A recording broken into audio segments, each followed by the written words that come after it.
Boa noite a todos. Boa noite. Para a gente falar de um tema sobre a morte, teria que ter alguma coisa para a gente não ficar pensando naquela coisa mórbida que é esse tema. Então a gente trouxe inicialmente essa imagem que estamos passando agora pelo aniversário, 50 anos do homem que esteve na Lua. Então a gente está vendo muita coisa assim do universo. E o Herculano Pires, em seu livro Educação para a Morte, que é o tema da nossa reflexão da noite, ele tem essa frase: um universo onde nada se destrói. E na doutrina espírita, a gente estudando-a e tentando aos pouquinhos ir compreendendo o conteúdo, a gente vai entendendo que nada se destrói, né? Que é tudo recomeço. E que a morte não existe. A morte não existe. Ou será que a morte existe? O que a maioria que acha? O que vocês acham? Será que a morte existe ou não existe? Se alguém perguntasse hoje para você, você é espírita, então me diga uma coisa, a morte existe? O que vocês responderiam? Sim ou não? Não. Vocês diriam que não. Será que é por isso que nós espíritas temos o hábito de não falar sobre a morte, então? Até com certo desprezo, porque a gente assim, a morte não existe, então a gente vai deixando para lá. Alguém aqui falou sobre a morte hoje? Com alguém? Ou não lembra? A gente quase não fala sobre ela, é esquisito também, né? Imagina, sei lá, tomando um chimarrão, vamos falar sobre a morte. A gente não vai mudar de assunto e falar sobre a morte. Dá até medo, vai que puxa. Já escutaram isso? Vai que acontece, né? Então, na dúvida, é melhor não falar.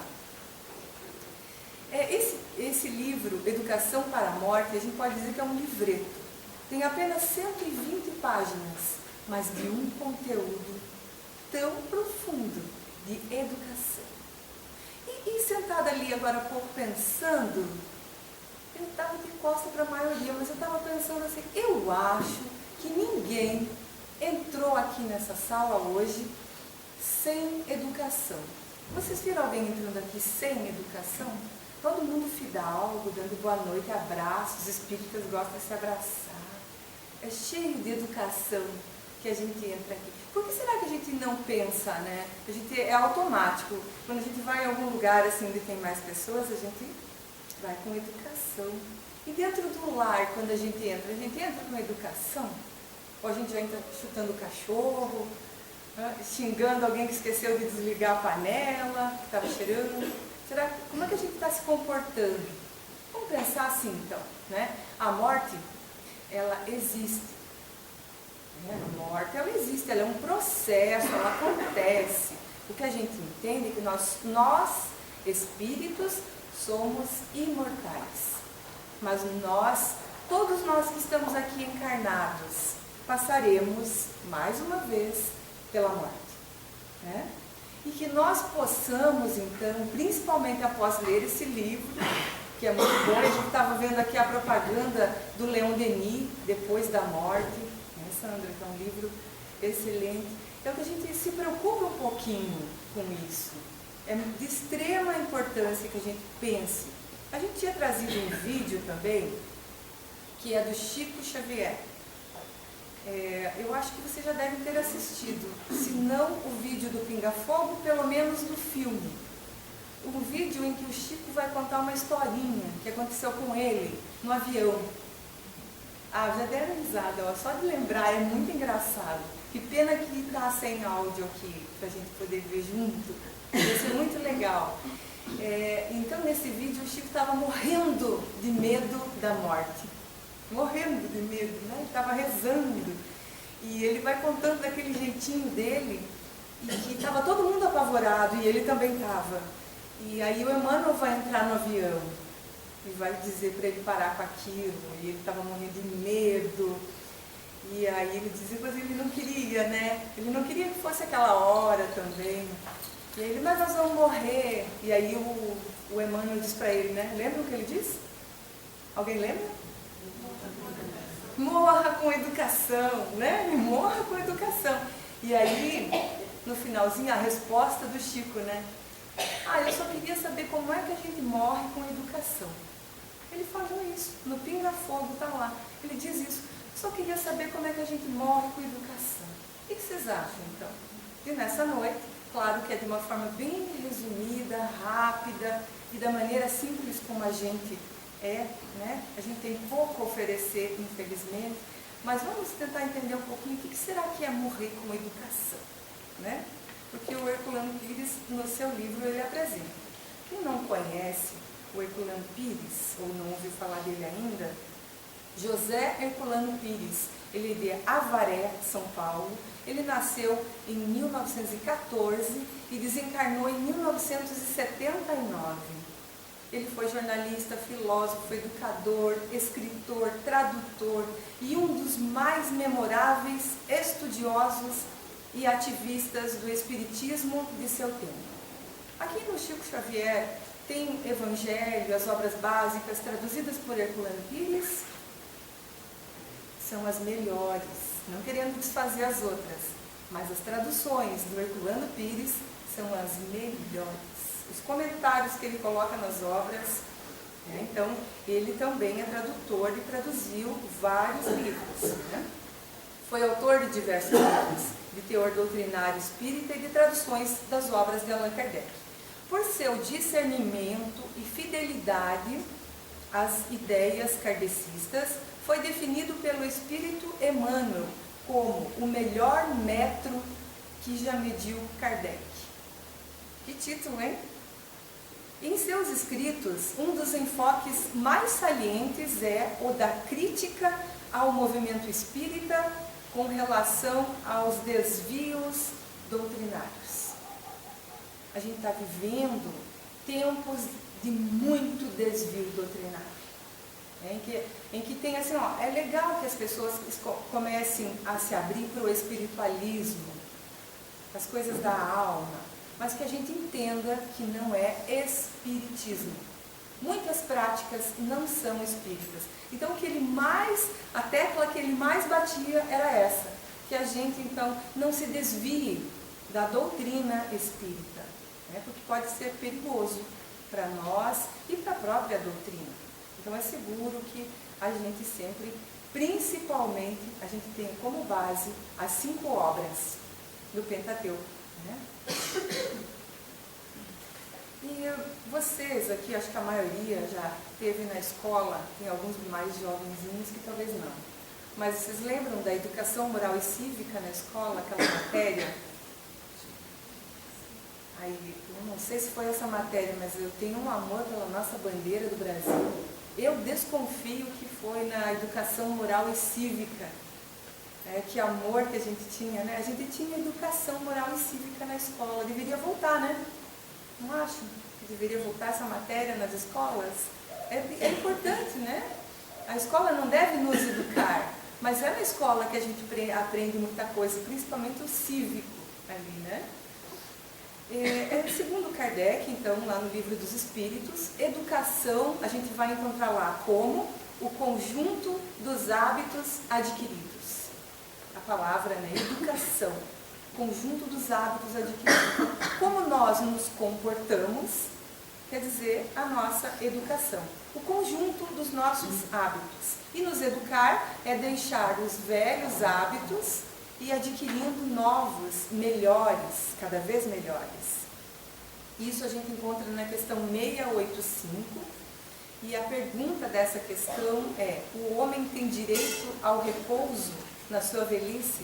E os espíritos vão dizer que sim, né? E que a sociedade até tem uma obrigação de auxiliar para que na velhice as pessoas tenham um repouso. E o Herculano Pires diz também sobre educação que quem não educa não ajuda ninguém a viver e a morrer. Ele sempre vai fazer essa correlação, vida e morte, porque nos educamos para a vida e estamos automaticamente nos educando para a morte. Então hoje, como nós entramos aqui, a forma como a gente entrou, cumprimentou todo mundo, é a forma como a gente vai agindo. Isso é só um exemplo muito pequeno do que quer dizer a nossa educação, porque ela abrange, né, os nossos hábitos. E também a gente encontra no Livro dos Espíritos que é a arte de formar caracteres. Então, a gente pode dizer que educação é uma arte. Que coisa legal, né? Falar sobre educação assim. Quando a gente fala a palavra morte, não vem à mente essa imagem dessa caveirinha com essa foice? Não tem até lá no gibizinho da Turma da Mônica esse símbolo, esse desenho? E a gente tem até pesadelo, se duvidar, né? E quando a gente imagina a morte, a gente já vê preto, né? No inverno a gente já vê mais preto que o normal mesmo, né? Mas em velório a gente vê muito preto, simbolizando a nossa dor, né? É de se respeitar. Mas que a gente faz essa associação de morte com uma coisa difícil, pesada, e que a gente tem razão também em pensar que ela pode nos pegar de surpresa. Ela pode, assim, ó, aparecer do nada. Então a gente vai colocando na nossa mente uma imagem tétrica da morte, uma coisa pesada. Quer ver uma coisa bem difícil?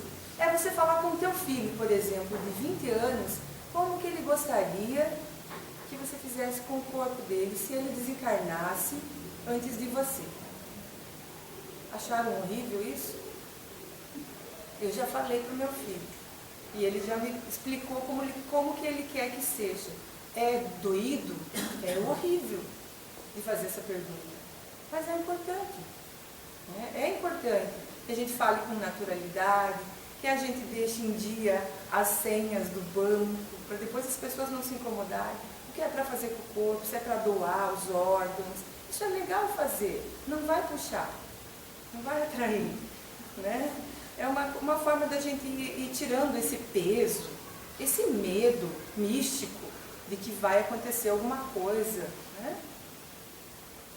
E o Herculano, então, nos apresenta a morte. Ele vai dizer que a gente deveria trocar a figura por esta noiva rodeada de flores, nos aguardando do lado de lá. Vocês já ouviram algum depoimento de alguém que estava prestes a desencarnar? Que já estava lá naquele período assim, entrando já nos portais? Eles ficam dizendo que tem uma caveira, alguma coisa assim? O que eles dizem? Tem a mãezinha, a vovozinha. Eles nunca vão dizer que tem uma noiva rodeada de flores. Eu acho que ninguém, né? Ou vocês já ouviram alguém falando isso? Isso é só uma figura para a gente trocar, né? Mas que nesse momento a gente tem na família uma pessoa que passou pelo EQM, que é a experiência de quase morte. E eu posso dizer que, por ter um contato bem perto dessa pessoa, que é o meu esposo, que a experiência de quase morte trouxe para ele os relatos do êxtase, que é descrito por Leon Denis, do túnel, daquele filme que roda de frente para trás, né, das cenas mais importantes. Então, são momentos ricos na nossa vida, que a gente esteja preparado para viver isso. Né? Então, o que o Herculano Pires nos diz? Além da gente trocar da figura tétrica por esta figura bonitinha, leve, que esta noiva, ela vai nos receber nos portais da eternidade para as núpcias do infinito. Então, nos aguardando, porque o Espírito entende que é apenas uma passagem. É lógico que se a gente perguntasse aqui quem quer morrer, a gente não quer, né? O nosso próprio instinto de conservação nos diz, fica mais. E a gente vai lutando pela vida, o que é absolutamente saudável e natural, e a gente tem pessoas que a gente vai se apegando, bichinhos, até a própria casa onde a gente mora, que claro que a gente não quer sair dali. A gente quer permanecer, a gente quer viver, a gente quer curtir, isso é saudável e natural. Mas que quando a gente for fazer o caminho de volta, se nós tratarmos de nos educar, se nós tratarmos de nos melhorar também, como o espírita verdadeiro, colocado nas obras também, né? Que é aquele que se esforça para domar as más inclinações e vai se transformando moralmente assim. Esse é o verdadeiro espírita. Então a gente vai aos pouquinhos melhorando e isso nos vai permitir a transformação. No início da obra, o Herculano coloca assim, ele inicia bem assim, ó, vou me deitar para dormir, mas posso morrer durante o sono. Só de ler isso dá um arrepio, né? Imagina, né? Então a gente já trouxe uma imagem de uma pessoa morrendo de medo de dormir, porque pode acordar morto, como dizem, né? Vou dormir e acordar morto. Não é uma morte boa, é uma morte que todo mundo quer, para poucos, porque vai dormir e não acorda mais. Não acorda, será? Demora um pouquinho às vezes, né? Porque acorda do outro lado, daí quando acontece isso, e às vezes demora um pouquinho para despertar, porque o despertamento é lento, vai despertando aos pouquinhos, mas desperta do mesmo jeito, com outros amores, às vezes um número maior ainda de amores do que nós temos aqui, porque é o medo. Não quero deixar ninguém com vontade de morrer aqui. Não estou fazendo propaganda da morte, né? A gente só quer tratar o tema com leveza, para que a gente, depois, quando a gente for conversar com alguém, sendo espírita, muitas vezes o consolo do espiritismo, né? Quando uma mãezinha não tem mais o seu filho, que ela quer saber notícias, como que ele está, como que é, né? Então essas coisas todas ajudam-nos e ajuda quem convive com a gente, porque a gente sempre tem essas perdas de alguma forma, né? A gente sempre vai passar por isso.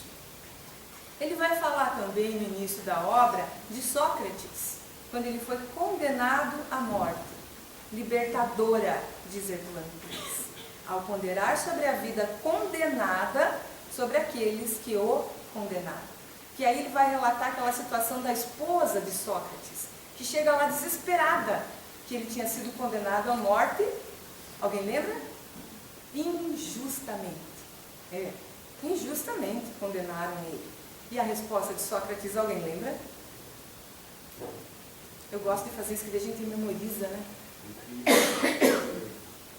Você queria que eu vivesse? Isso, exatamente isso. Você preferia que fosse de uma forma justa, né? Olha a resposta desse ser, que é Sócrates. Então, ela estava desesperada, aflita, né? E ele, tranquilo, né? Tranquilo, ele responde para ela que se ela preferia que fosse justamente. Ela estava desesperada, triste, né? E ele não estava triste, porque ele não estava condenado. Quem estava condenado é quem o condenou, né? Porque é a justiça, né? E você tem medo da morte? Então, agora a gente já deu uma palhinha, alguma coisa assim. Aí tem um espírito que diz, não, da morte eu não tenho medo do que vai acontecer, de como que vai ser será que eu vou lidar bem com tudo isso, né? Desse medo vocês têm? O que será que vai acontecer com a gente? Como será que vai ser, né? Vocês lembram como que foi quando vocês nasceram? Alguns de cesárea, alguns de parto normal. A gente nem lembra, né? Às vezes a mãe vagamente lembra e dá um conta assim pra gente, né? Mas acho que a maioria de nós não lembra como é que foi, né? A nossa vinda pra cá, o parto. Vocês já perceberam que quando alguém está para desencarnar parece um parto? Não parece que é um parto? A pessoa está lá naquele trabalho de parto, quando a pessoa entra naquela agonia, é igualzinho o trabalho de parto. E a pessoa vai nascer para o lado de lá, de novo. Então o que a gente faz? Nasce para o lado de lá, nasce para o lado de cá, e esse é o processo, né? Então será que nós temos medo da morte? Talvez não, talvez sim, mas se a morte chegasse aqui agora, não a caveirinha, a noiva bonita, cheia de flores, vem, quem queria com ela? Vamos ficar mais um pouquinho, não vamos nem olhar para ela, mesmo que ela seja linda, né? Dá uma disfarçada, né? Porque é igual quando a gente está em grupo de estudo, que a gente diz assim, quem quer fazer a prece? Acontece isso aqui nessa casa, nós falamos no Allan Kardec.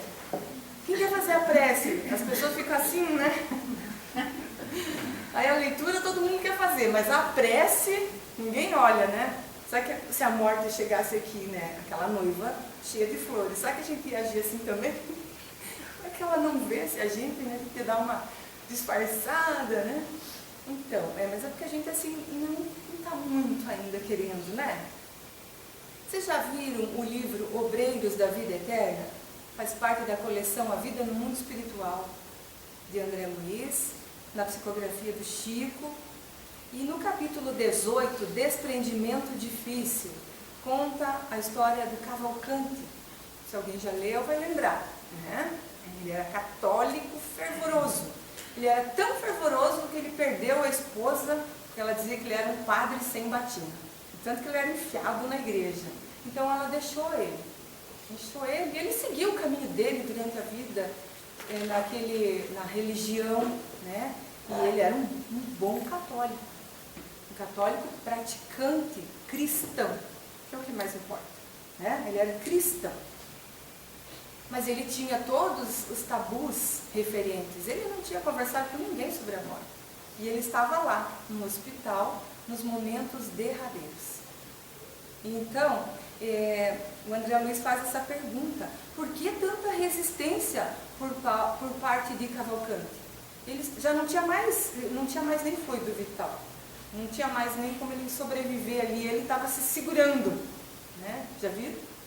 Tem pessoas que ficam se segurando, não querem ir de jeito nenhum, né? E sofre com tudo isso, é uma agonia mesmo, né? Então, se vocês conhecem alguém, ou se vocês se consideram assim, era bom que a gente lesse, né? Esse livro fala de casos assim, são vários casos de pessoas que desencarnaram, os processos de desencarne. É bem interessante essa obra. Então, a gente pode se posicionando ao fazer a leitura, uma leitura bem prazerosa no livro Obreiros da Vida Eterna. Então, quando ele pergunta, eles vão descrever assim algumas coisas que o Cavalcante tinha. Vamos ver se a gente se identifica. Angústia, angustiado, mas dá mesmo, né? Uma angústia, medo de morrer, medo do purgatório. O espírita tem medo do purgatório, será? Tem medo do umbral, né? Quantos anos o André Luiz ficou no umbral? A gente fica fazendo a conta. Depois do filme, o filme Nosso Lar rendeu muitos cálculos por parte dos espíritas. Porque se o André Luiz ficou 8 anos com umbral, né? André Luiz, imagina eu. A gente faz lá um cálculo de 15 anos, 20 anos, 80 anos, né? Então a gente só trocou o nome de purgatório para umbral, né? E que não é correto a gente pensar assim. Não é correto a gente pensar assim.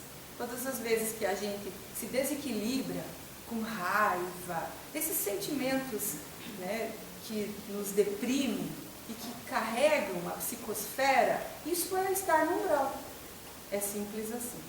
E a gente pode até dizer que estamos construindo um umbral. Quando a gente fica muito raivento ou muito chateado, a gente está colocando um tijolinho ali na construçãozinha.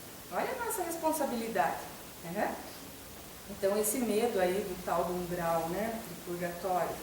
Mas o Cavalcante tinha medo do purgatório mesmo. E a esposa que ele não via mais, ele queria rever ela. Então, no momento ali, nos últimos momentos dele, ele gostaria de rever. Após repensar a sua vida, ele chegou à conclusão que deveria lhe pedir perdão. Ele queria se reconciliar com ela ainda. E ele não sabia que ela já havia desencarnado. Já tinha 1 ano. E nas situações piores que a gente possa imaginar. Então, ela foi trazida pela espiritualidade. E houve essa despedida. E essa despedida é linda, é uma história linda de se ver. Agora vocês estão morrendo de vontade de ler, né? Principalmente as mulheres, né? É romântica. Né? Então, eu não vou ficar falando tudo, tá? Senão vocês vão ficar chateados comigo, né? Então, houve essa despedida, esse pedido de perdão. É muito bonito de se ver. E ele desencarna. Né? Agora eu já dei como é que é? O spoiler.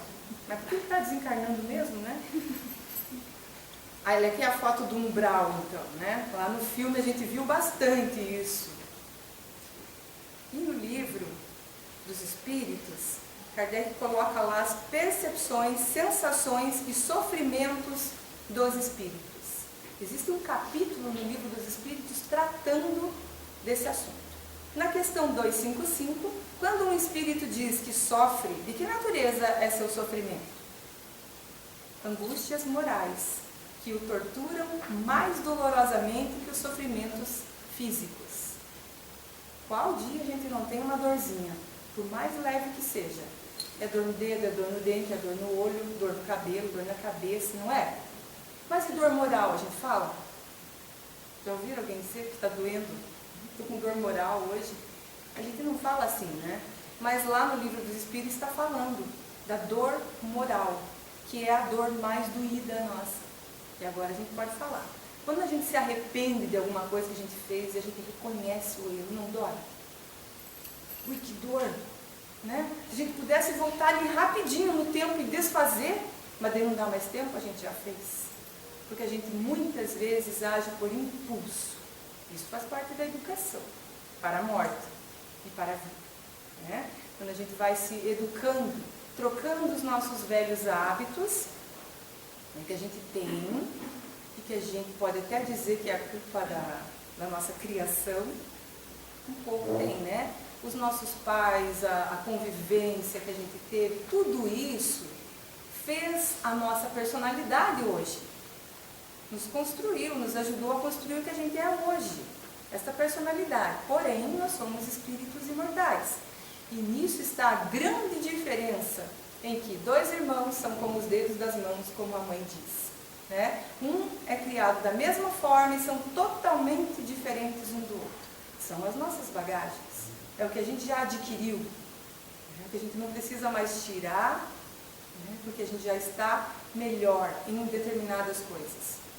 Mas o convívio, as nossas origens, o berço, isso conta para a gente na nossa educação. Então faz parte dessa arte de formar caracteres, a gente se desfazer do que não é bom. E nós podemos fazer isso. O que nos falta muitas vezes é a vontade, por causa da bengala que a gente usa, dizendo que é a minha educação. Ou então, eu falo alto porque eu sou italiano. Desculpa, tem algum italiano, né? Mas o alemão que é teimoso, que teimoso é quem teima, tem algum alemão, deve ter aqui a São Bento, teimoso é quem teima com o alemão, né?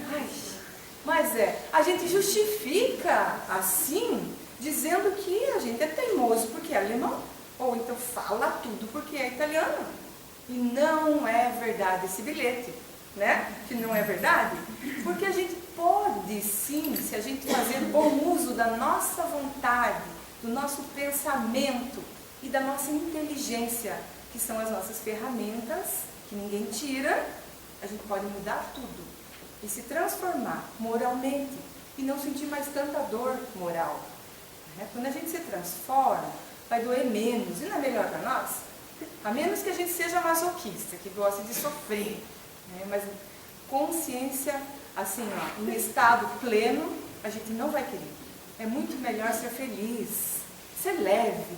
Agora vamos falar o oposto. Quando a gente faz o bem, e a gente ainda pensa, infelizmente, a maioria de nós ainda pensa quando faz o bem, mesmo que seja de leve, mas a gente pensa, não é bom? Não fica cheia de perfume as mãos que oferecem rosas? Fica. A gente fica, às vezes, experimenta até o cheiro das rosas. Então, como é bom fazer o bem, pensar o bem, desejar o bem, o belo, o construtivo, olhar o outro lado das situações, né? Olhar o outro lado do que acontece com a gente. A gente fica, às vezes, com aquele pensamento que está lá nas obras, né? A gente fica com aquela mente parada, fixa, e aí isso é altamente prejudicial. A gente entra em desequilíbrios e hoje está em voga, né? Os desequilíbrios. A gente até trouxe a última vez, se não me engano, tivemos aqui, sobre essas questões dos transtornos, que a Nise da Silveira trata uma obra tão rica sobre esses assuntos, né? Agora vamos falar da conta, vamos ver se a gente está falando com gente rica ou gente pobre. Qual que é o teu nível? Qual que é a tua classe, né? Espiritualmente falando. Como vai a sua conta bancária? Como está. Já pararam para pensar em seus débitos e créditos? Quando a gente faz algo de bom, é crédito. Quando a gente dá uma pisada na bola, é débito. Lembrando que acertos e erros fazem parte da evolução. É o nosso caminho, errar e acertar. Errar e acertar. De repente a gente erra menos, de repente a gente não erra mais.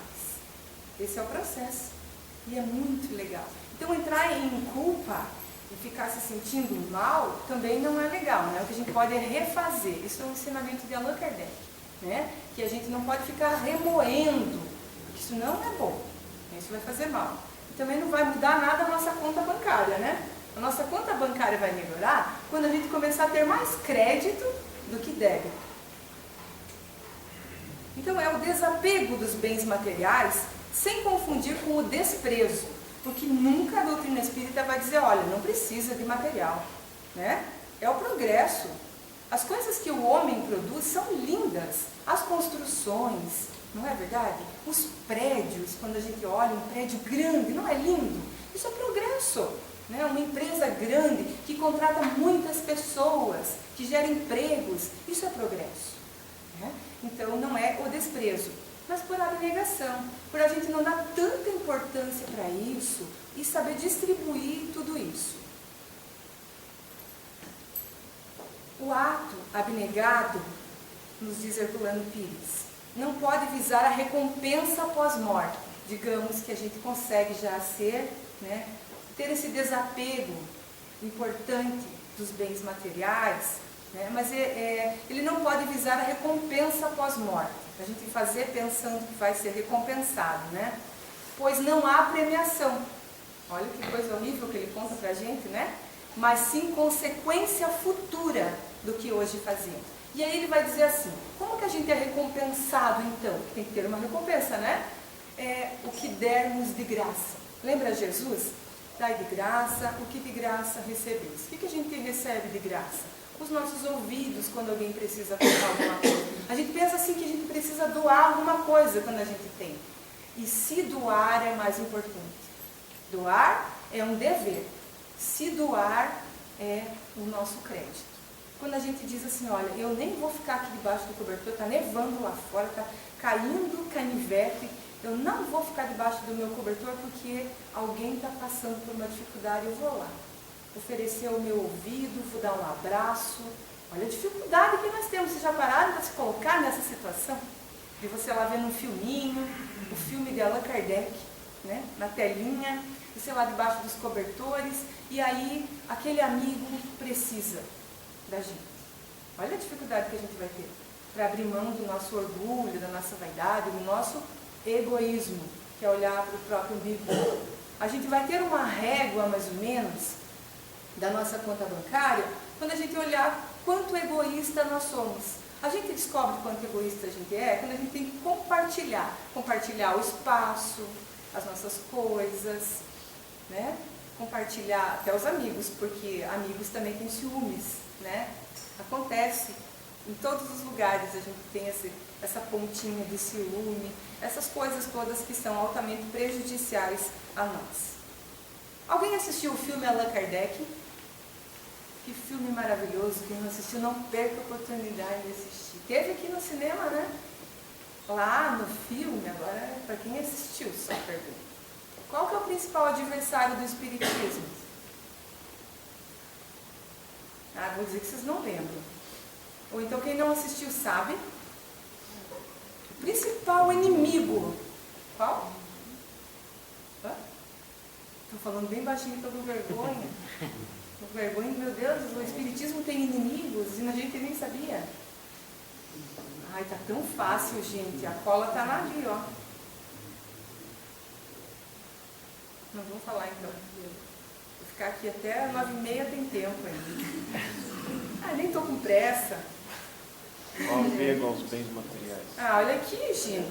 Nem assistiu o filme de Allan Kardec. Não. Gente, que vergonha para quem assistiu, né? O materialismo é o maior, o principal inimigo. Porque o espiritismo está todo o tempo combatendo o materialismo, que é nosso, que faz parte da gente ainda. E o Espiritismo faz esse trabalho, esse caminho de volta. Né? Então, tem toda a razão. Viu? É bem simples, parecia que estava tão fácil, né? Porque está aqui, né? Está tudo ali, ó, desapego. Gente, ninguém acerta. Ele acertou. Mas é verdade, não é só vocês. Eu acho que a gente tem um pouco de medo, parece tão óbvio, né? Fica assim, será que é isso? Mas é. O principal inimigo. Então, que a gente pensa um pouquinho, né? É o materialismo. Ele tirou 10.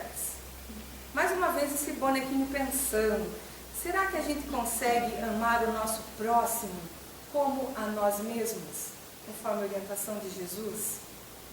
Como que é esse trabalho? Quer ver como que o Herculano Pires nos apresenta?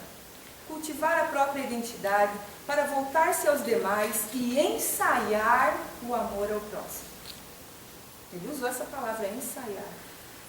O ser infantil começa pelo apego familiar, ainda pelo conceito possessivo, por considerar os mais próximos como seus. É meu marido, né? É meu filho. No desenrolar dos reencontros, no processo reencarnacionista, aprende-se naturalmente a ter afeto pela pessoa alheia, qualquer, porque nos veremos todos nós dentro da mesma família universal de Deus. Que frase profunda, né? Já pensou que legal? Nos veremos todos nós. Ai, gente, se a gente sair um pouquinho aqui do planeta Terra, sair da galáxia, né? E for saindo, a gente não vai achar tudo isso gigante. E nós estamos aqui reunidos, então nós nos veremos todos dentro da família universal. Que legal a gente se reencontrar no plano espiritual, né? Vamos já marcar um chá? O que vocês acham? Um chá com biscoito, né? Nos veremos todos. Aí a gente planeja de novo, volta, reencontra, por uma questão de magnetismo que a gente já vai ver daqui a pouquinho sobre a questão do pensamento, que é físico isso, né? Isso não é místico, isso é real, a ciência, né? E a escada de Jacó também é apresentada na obra Educação para a Morte. Na escada de Jacó, não sei se vocês lembram, que é o sonho que Jacó teve, né? Ele coloca essa escada como a tese da proposição existencial. E tomou das pedras do lugar e colocou-as à sua cabeceira e deitou-se naquele lugar e sonhou. E eis que uma escada estava apoiada na terra e seu topo chegava aos céus. Eis que anjos de Deus subiam e desciam por ela. Ai, que sonho maravilhoso! É bíblico, né? Isso é bíblico, o sonho de Jacó. A verdade possível do céu, ou seja, dos planos divinos. Isso é a explicação de Herculano. Entendendo-se por divino aquilo que supera a condição material. Mais uma vez falando, né? Não colocar divino como algo muito longe da gente, mas sim a gente vai se aproximando do divino à medida que a gente vai se afastando do materialismo, do inimigo nosso, né? A religião é a consequência da revelação espiritual, fundida com a revelação científica, as duas, né? As duas forças. O espírito revela um princípio espiritual, é óbvio, né? E o cientista, a lei terrena, a ela corresponder. Então caminham juntas, ciência e espírito. Espírito e ciência, a gente vai entendendo. Por isso a doutrina espírita é o pacote completo, né? É o que há de melhor. Felizes nós que conhecemos a doutrina espírita e temos esse entendimento do tríplice aspecto que ela apresenta, né? Ciência, filosofia e religião. Então, continuando com a tese, na explicação de Herculano Pires sobre a escada de Jacó, ele vai dizer para nós que o nascimento e morte determinam um trânsito espiritual. Olha a nossa educação. No trânsito a gente vê quanto a gente é educado ou não. Quanto a gente é contido ou quanto a gente é impulsivo, né? Se a gente buzina rapidamente, a gente é contido? Não, né? Ou se a gente já tem vontade de fazer assim com a cabeça, né? Hoje uma moça fez assim para mim. Sorri para ela. Então, mas só o fato dela fazer assim, você já viu que ela reprovou o que eu tinha feito ali, né? Que foi assim. Ah, eu só fiz assim, né? Ela já fez assim com a cabeça. Então, no trânsito agora espiritual, ali colocado por Herculano Pires, entre a terra e o céu. Então, a escada simbolizando, vamos dizer, a rua, onde a gente transita, né? Mas essa escada, então, as nossas idas e vindas, dia e noite, sem cessar, descem e sobem os anjos, pela escada simbólica bíblica de Jacó. Anjos são espíritos, né? A gente interpretando isso de uma forma correta, né? Então, a gente está sempre indo e vindo por essa escada. Que legal, né?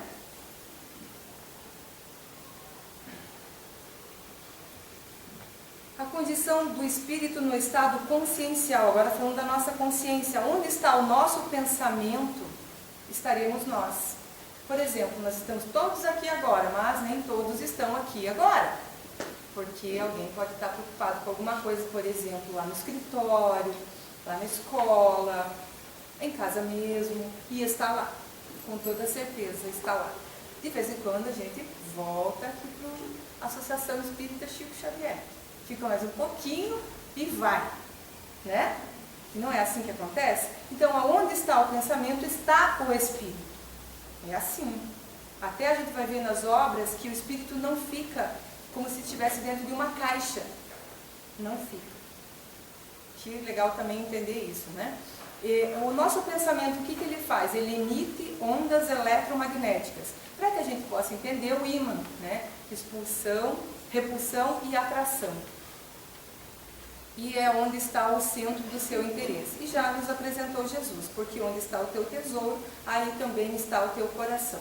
O que é que a gente está desejando? Porque o Haroldo, que tem uma exposição bem legal sobre isso, quando ele vai falar que a gente tem que prestar muita atenção, o que é o principal, o teu pensamento, o que você está focando hoje? Porque isso que você está focando hoje, você vai conseguir. E às vezes a gente é pessimista, né? E a gente vai conseguir, né? Então que a gente não seja pessimista, que a gente seja otimista. Claro que um otimista com o pé no chão, né?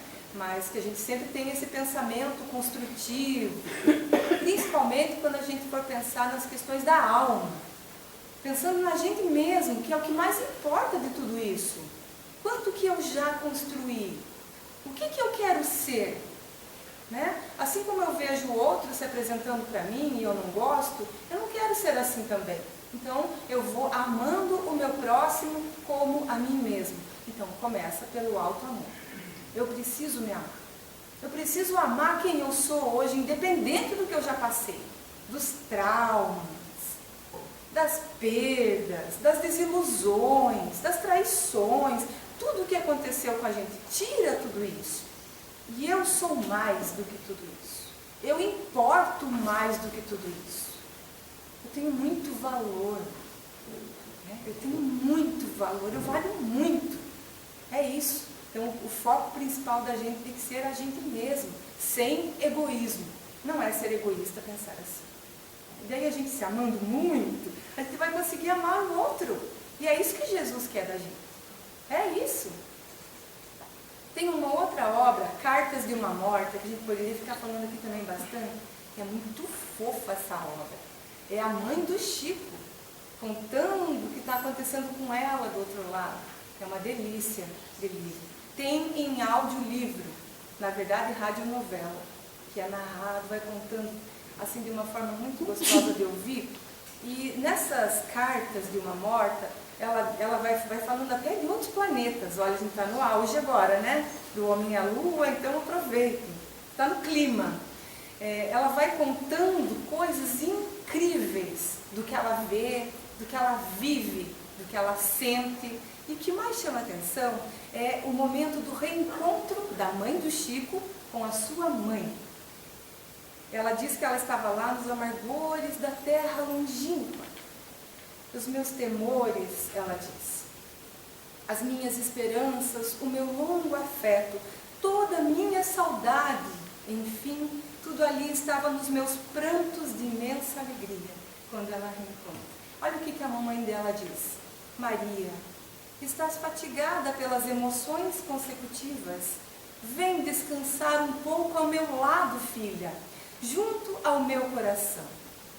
E ela conta que um sono brando e tranquilo tomou conta dela e ela adormeceu como um pássaro minúsculo. Que delícia, né? De relato da mãezinha do Chico, que deixou todas aquelas criancinhas pequenininhas e de repente ela se vê no colo da sua mãe.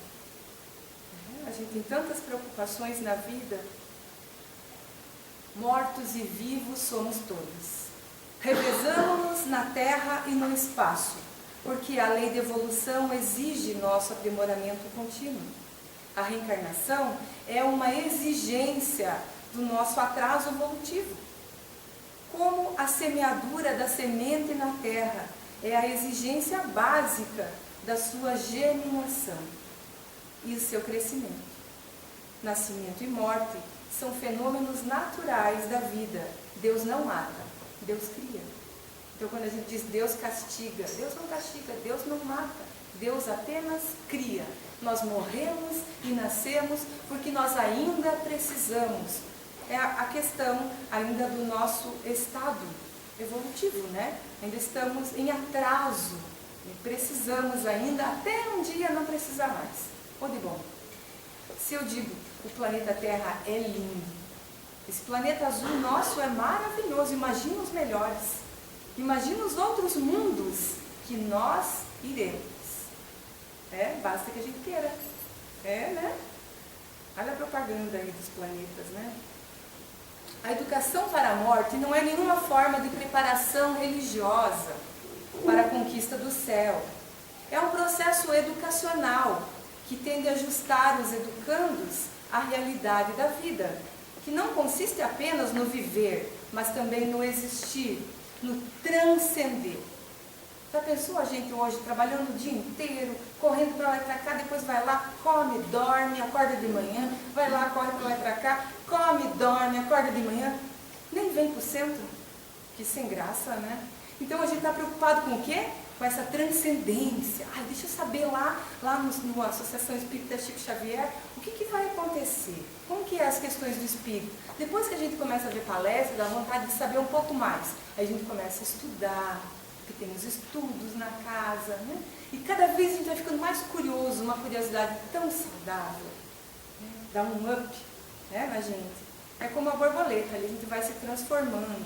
Aqui tem as capas do livro, né? O que aconteceu então com ele ao escrever essa obra? Um pouco antes, porém, que o sol da vida somática baixasse de vez no horizonte da experiência terrena, Herculano revisou os conceitos humanos da morte, chegando à conclusão de que a fuga da morte, tantas e tantas vezes repetida pelo homem, significa a fuga da própria vida. Por isso, às vésperas de encetar a grande viagem, ele estava prestes a desencarnar, né? Na tranquilidade silenciosa de suas pródigas madrugadas, gostosamente insones, ele passava as madrugadas acordado, né? O filósofo Leal Kardec reuniu as experiências positivas ou frustradas da cultura humana para afirmar a necessidade de instituir-se na Terra a educação para a morte. Eis a obra Educação para a Morte. Tem em PDF, tem em audiolivro e tem na Biblioteca Espírita. Se não tiver, eu garanto que o pessoal encomenda. Fiquem à vontade para ler, é um livro curtinho, muito bom de se fazer a leitura. E para encerrar, na fala da Joana de Ângeles, no livro Momentos de Saúde e de Consciência. Vives no mundo vibratório que eleges pelas tuas preferências, psíquicas e emocionais, atraindo como repelindo ondas correspondentes. De acordo com o padrão cultivado, és envolvido por idênticas respostas psíquicas, fazendo silêncio interior, moralizando-te. Sintonizarás com os espíritos nobres que te guiam e desejam partilhar contigo a sabedoria e o amor que possuem. facilitando-te a marcha ascensional. Vamos prestar atenção. Qual é o nosso desejo? Como está o nosso pensamento? Lá está o nosso coração. Como está a nossa educação? Vamos trabalhar, estamos em obras, né? Mas vamos estar sempre em obras, para melhorar sempre com Jesus, porque é Ele que conduz essa nave. Ele está à frente de tudo. Ele é o governador do nosso planeta. E que Jesus nos abençoe, meus irmãos. Um grande abraço e muito obrigado pela atenção.